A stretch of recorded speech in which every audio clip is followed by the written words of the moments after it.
Hi, welcome to this webinar. This is a webinar about Geotic's functionalities, and it's one of a series of several webinars explaining the little details, little things that people are using about Geotic and they're not exactly sure how to do it, or little tricks that people don't know exist in Geotic. So basically, today's webinar is going to be about coordinate systems because there's a lot of questions. I'm doing technical supports here also, and we do get a lot of questions. People don't really get how it works. So just before I start, I just want to present Geotic. Geotic was created in 2002 by a geologist. So these are softwares, integrated softwares to actually keep the integrity of your data and also traceability of your data. So it's quite important in the industry. So we recruited a bunch of experts and we built different software. So that's kind of the basic idea about Geotic. All right, so because there's a lot of things to talk about today, I'm just going to start right away. Just one thing before I go further. For those of you who have version 6 or before, we're now at Geotic log 8. The coordinate systems were completely dealt differently. And all the different systems were actually just local systems. Things have changed in the version 7, where you can have UTMs, you can have MTMs that are predefined for you, but you can still do your local grids if you need to. Okay, so if you're migrating your database from version 6 to 7 or 6 to 8 or later, you'll have to make some modification to accept those changes. Okay, so just a warning, you'll have to actually change a little bit your coordinate systems to make it fit the new version. Okay. All right. So coordinate systems, most of the things we're going to see are in the library. So first of all, you have to specify your region. Okay. So it's quite important to set up those coordinate systems right at the beginning of your project because it's going to affect different things later on, especially if you're trying to convert between coordinate systems, or if you're trying to plot your sections and things like this. This needs to be set up correctly. Okay, so here you just have to choose which region you are in, so which continent you are, and then which region of the continent you are. Okay, so in our case, we are North American continent, and I'm from Quebec, so I'm just going to pick up Quebec. Okay, so depending on your regions and the continent you will have a list of available systems that will be available, and the list of the available datums. Okay, so this will define the different geodesic systems that will be used. Okay, the datums basically. Okay. Just a quick word about the NTV2 correction here. Okay, a lot of you are wondering what this thing is. You don't need an NTV2 correction if you're keeping to one predefined system. Okay, so if I'm just using UTM, I don't need an NTV2 correction factors. But if I was using UTM coordinates and MTM to be able to do the conversion between the two predefined systems, I would need an NTV2 correction factor. And to do this, you'll have to say what you're trying to do. Okay, so what you're trying to achieve in here, and then let's say you want to convert from NAD 27 to NAD 83 or so on. Okay, so by doing this, it will prompt you to go and get the link here. So you can download those files. You just put that file into your Geotic folder, and then you browse for it, and then it's going to be attached, and then the software will see that you have an NTV2 correction factor in here.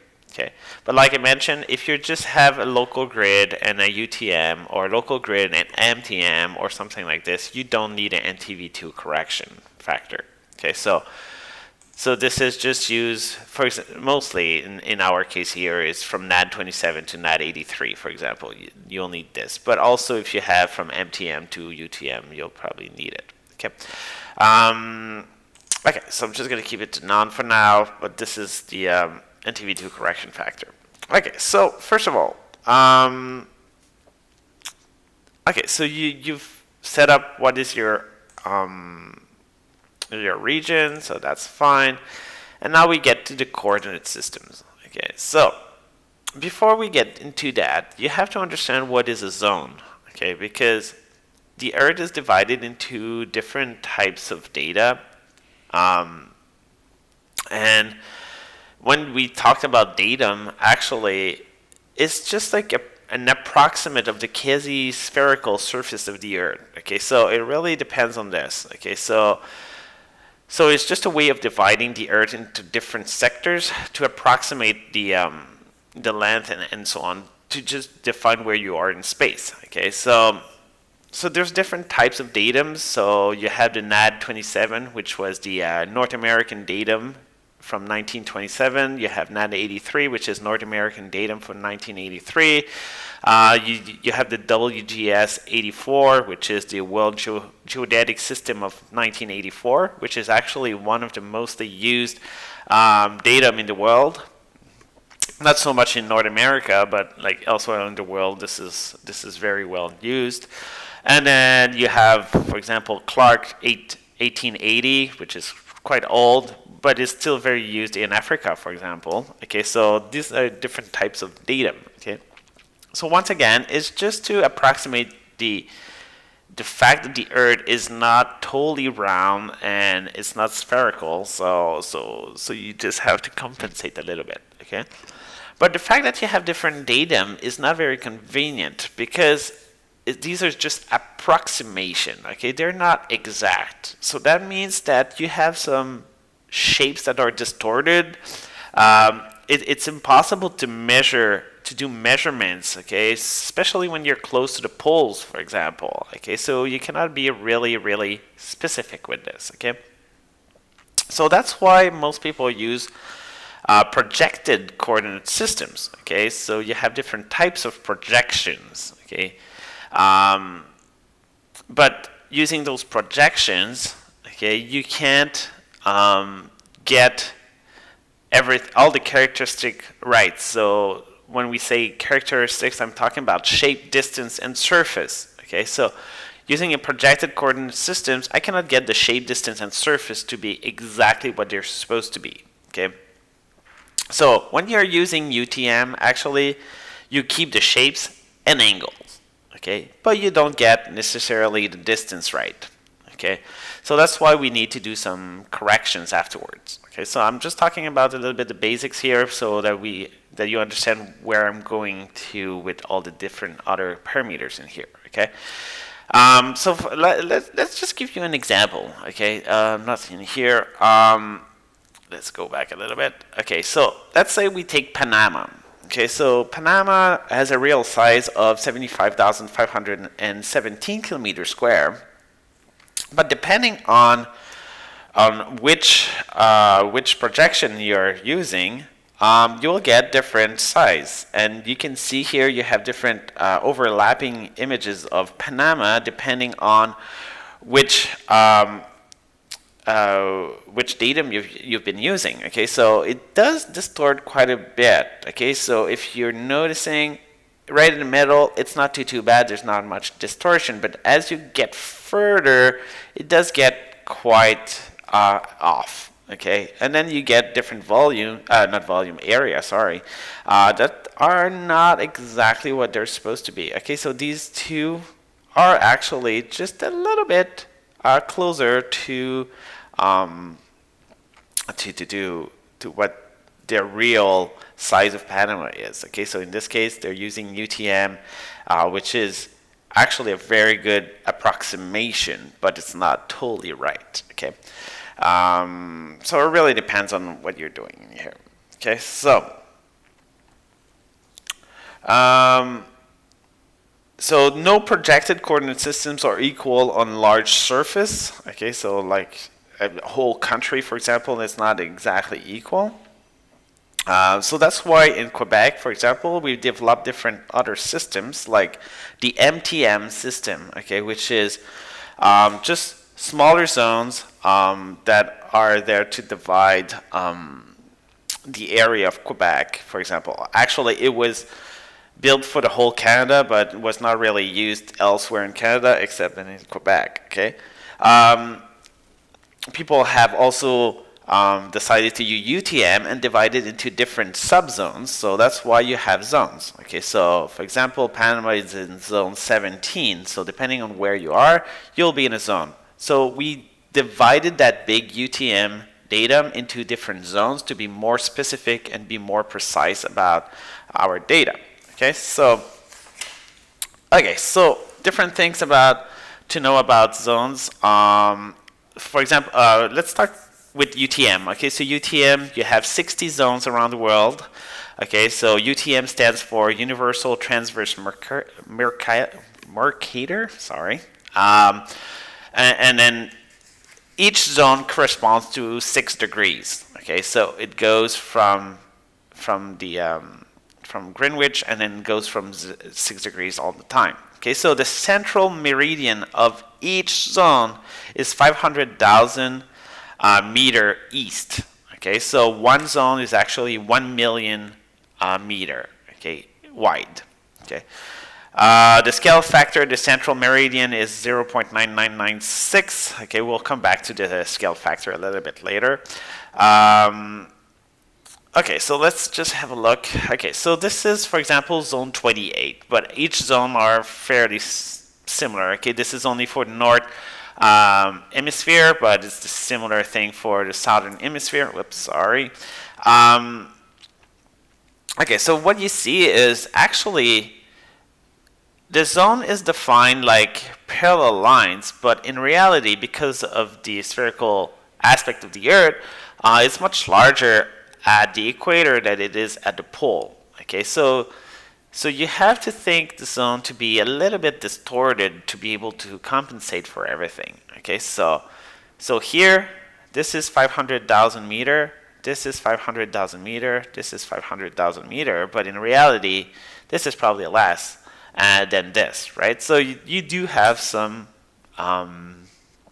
distortion in here. Okay, all right. If we're talking about UTM, okay, other important things you need to know is the numbers of UTM. So this is a map of the United States, but it's the same everywhere in the world.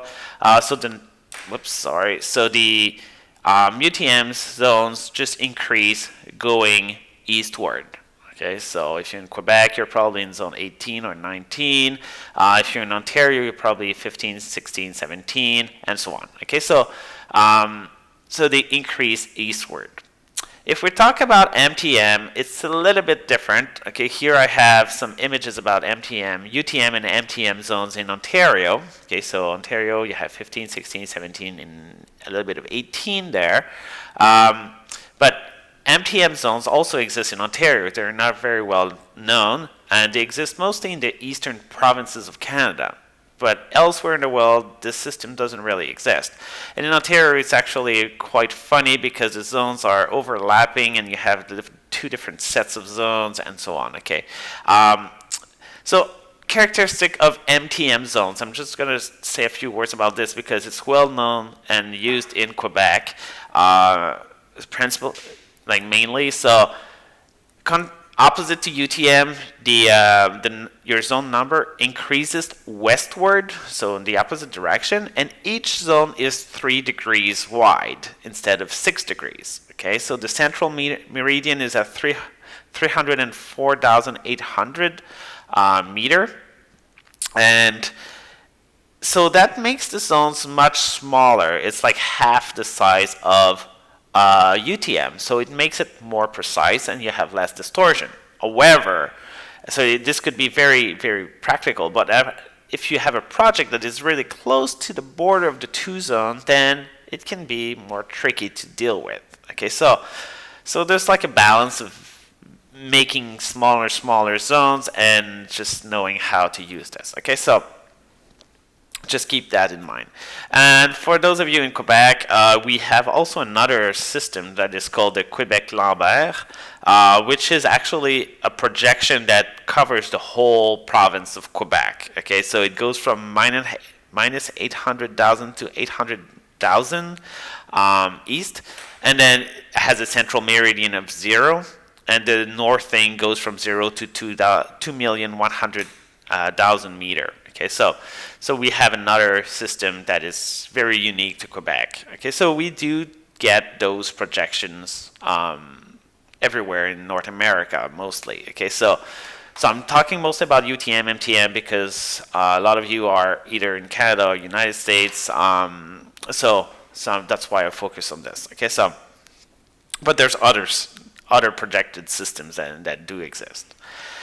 All right, so because these are just approximation, we do have to make some correction. Okay, so let's have a closer look at what a zone is. Okay, so this is based on a cylinder. Okay, so you're just putting the Earth into a cylinder and creates those zones in here. Okay, so that means that when you're here, it's actually larger than the actual distance of your UTM, while when you're here, it's actually smaller. Okay, so you have to compensate for this. Okay, so this is what we call the scale factor. So you have to increase. Okay, so the exact scale is larger. Okay, scale increases in here, and here the scale decreases. Okay, so we have to compensate for this. Okay. If we continue, okay, another way of seeing this, another problem also, is that, each zones are assumed to be flat. Well, the Earth is actually curved. Okay, so this is my zone. The green line here is my zone, but this is the Earth. Okay, this is exaggerated, but it's just to show you the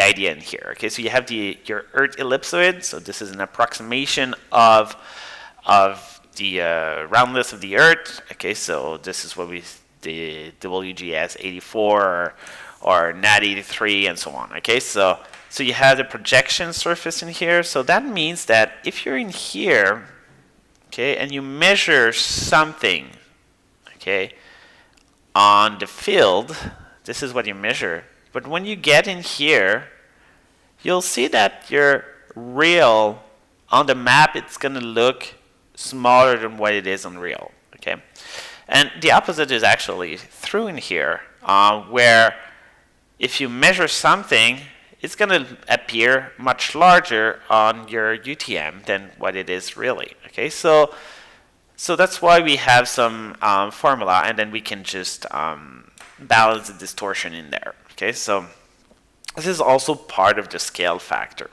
Okay. We have, this shouldn't say scale factor, this should say, I wanted to talk about the altimetric factor. Okay, so you have the Earth surface, so you have the Earth surface in black in here. Okay, so this is a real surface, and then in red you have the ellipsoid, for example, the WGS 84, and then you have your geoid, which is the approximate mean sea level in here, okay, in blue. Okay, so the difference between different things, but the one that you need, you have the ellipsoid height and so on. But if you take the orthometric height, the h in here, and you know your geoid undulation, okay, you can calculate that your little h, the ellipsoid height, is equal to the orthometric height plus the geoid undulation. Okay, and this will be used into the combined factor to measure the altimetric factor. Okay, so the combined factor that is found in geotic, okay, this little thing here called combined factor, when you set up your coordinate system, is actually the scale factor multiplied the altimetric factor. Okay, I'm not going to give you the details on how to calculate all of this, but it's just to give you an idea that there's different factors to take into account, and it's very important to calculate that combined factor. Okay, so this is calculated automatically into geotic when you input a definition point. Okay, so what is a definition point? So the definition point is actually coordinate that is at the central part of your project. And this is quite important to set it up right. A lot of people just set it at 0, 0, 0. Then it's completely wrong, okay? Because your combined factor will be influenced by where it is on the Earth because of the geoid and so on. Okay, so you need to set this right. Okay, so when you get into Geotic, you want to build a new coordinate system. So you just say, okay, let's call it UTM zone 19, for example. I'm just going to take UTM coordinates, and then you take your datum. Okay, so there's different datums available. I would suggest to take the NAD83, US plus Canada equal WGS84, because this is the datum that is used by most GPS in the world. Okay, so this is the most accurate to what you have. Okay, so I would suggest to take this one, and then you have to specify which zone it is. Okay, because each zone can have the same coordinates, but be totally like they could be like very off from one to the other. So it's important to specify in which zone you are. Okay. The azimuth, I'm just going to come back to the azimuth in a minute. Okay. Just don't worry. Decimal, the number of decimal you want to have for your coordinates. Your definition point is a central part of your project. And so if I'm writing some coordinates in here, let's say 296.100, and then 533.0200, and I have an elevation of 300. If I press the little calculator, it's going to calculate my combined factor, so my correction factor in here. Okay. So this needs to be a central point of your project. Okay. All right. Now, if we go back to the azimuth, okay. The azimuth in here is calculated automatically also depending on your definition point. But what does it mean exactly? Okay, so this is the angle. Okay, this is the difference between your true north and the UTM grid.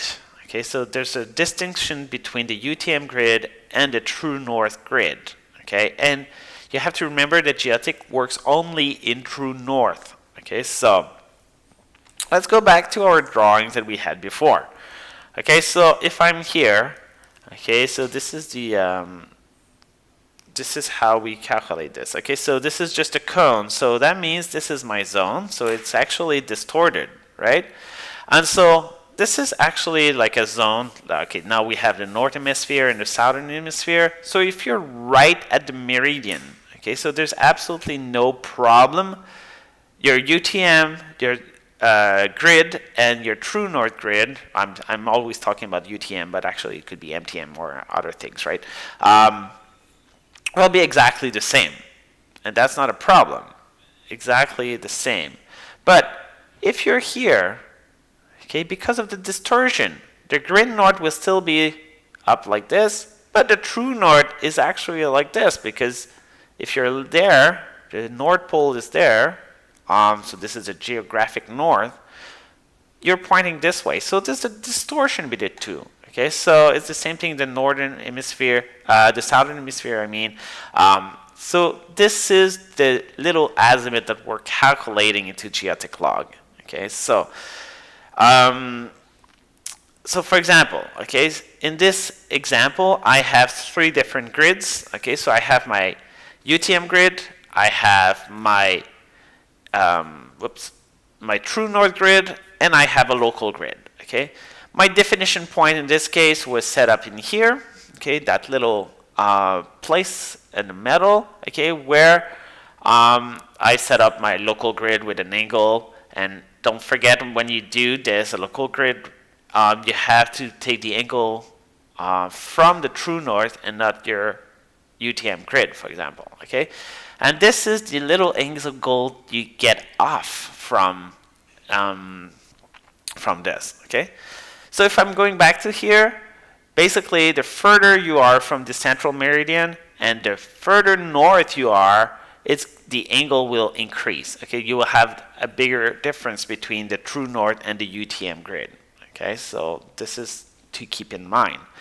And that's also a reason why in JETIClog you have to specify the definition point, so we know where in the zone you're located, and so we can make that correction for you. Okay, so for this color, for example, or this coordinate, well, my true north is at 357.96 and not 0. Okay, so there's a little distortion. Normally it's not more than 2 or 3 degrees, but 2 or 3 degrees over a long distance makes a huge difference. Okay, so this is why if you look at the Panama that we looked earlier, at the end it was all distorted. It was really far apart, and so that's why you need to take a central point of your project. Okay, because the further you get to that point, the more distortion you'll get. Okay. All right, so that's for the azimuth. Okay, so once again, so this is UTM. Okay, so let's say that we've created this. There's not a problem. Okay, so now you know definition point, what it means, a little bit of an idea of why the combined factor is there and why it's important, and mostly why the azimuth is important. Okay, now there's a little check mark here for manual, so if you want to modify this to change it whatever you want, we strongly discourage to do this, but this is how before version 7 JETIClog was working. Okay, it was just manual basically azimuth, so it was not calculated automatically. So if you have an older version, probably you stuck to manual or something, and maybe you want to recalculate your things. Okay, we strongly discourage this. In a future version, this button is not going to be there anymore because it's way too dangerous to just not understand what you're doing and change this, and everything's going to be off afterwards. Okay, specifically if you're trying to draw things, if you're trying to, if you do have oriented core and things like this, well, it's going to affect your results. Okay, so you want to make sure this is set up right. Okay, so if instead, okay, I'm just going to cancel, but you could have accepted this. Okay, let's say local. Okay, so I'm doing a local grid right now. So I'm just going to take local for my local grid, and you have different options in here. Okay, so first you choose the unit, and then the azimuth. So this is the azimuth between the true north and the orientation of your new grid. Okay. So let's say we have 25 degrees, let's say. Okay, so the definition point in here, it means that, okay, the 0, 0, 0 in this case of my local grid correspond in UTM zone 18 to that coordinate. That's exactly how you need to read this, okay? It doesn't have to be 0, 0, 0. You can say that 1000, 1000, 1000 corresponds to this point in UTM. You can change to a different system in here if you have several systems, okay? So this is how it's set up. Okay, so another thing that you need to remember, if you have several projects that are far apart, because you need to do those azimuth corrections, I would strongly encourage you to do different systems, even if they're in the same zone. So you can do UTM zone 18, project 1, project 2, depending on the name of your project, and you can have different coordinate systems that are linked to your projects, and then they're going to be more accurate than if you just have one UTM system set up for the whole property that can cover, I don't know, hundreds and hundreds of kilometers. Okay, so then this way you would have less distortion. Okay. All right. There's one more thing in here. You have seen that you have this little comment there. Okay. This is used if you have several systems. Okay, this will be the one that needs to be present in all the projects. Okay, they don't need to be used directly, but they need to be there in all the projects. The conversion between the different systems will be done according to this common system. Okay, so that's just to keep in mind. You can have different systems in different projects, but you'll need one system that is common to the other ones that will make the link between the different coordinate systems. Okay. All right. Now, this is how you define your systems. So once they're defined, when you get into your project, you can assign different, if I'm going to edit, you can assign different coordinate systems depending on your project. Okay, so for example, if I have the project rich ore, I have these systems that are visible, but you can hide some project for that specific project, so you can just use one or all of them. Okay. Also, here it says source system. What does it mean? Okay, so the source system, it's defining the project, but is the system in which data is inputted into that project. Okay, so this is your raw data. In which system is your raw data entered for that specific project? Okay, so for example, in Rich Ore, I would input all my data in UTM zone 18. So that's what I would do. But you could have a different project where all your data are inputted into a local system, for example. It doesn't really matter. But if you have several projects with different coordinate systems, you need one that is common into both. Okay, and that's it. All right. So that kind of covers most of the things. Just little bits in there. So import and export. For example, you have the GEMS database in here. So when you export to GEMS, GEMS works differently. Okay. So when you export to GEMS, your coordinate systems, well, all your coordinates will be transferred back to ignore the azimuth. And the reason for this is GEMS uses the UTM grid for their vertical line in their grid system when you try to display your things. And so if you were to put our data with a true north, everything would look to be like a little bit off all the time. Okay, and people were really annoyed about this, and so, and because it's using UTM grids, well, we convert them back to UTM grids. Okay, so a lot of software actually use the UTM grid to display their vertical lines, their vertical grid. Okay, well, it's actually not necessarily a good idea, but this is how a lot of software are doing.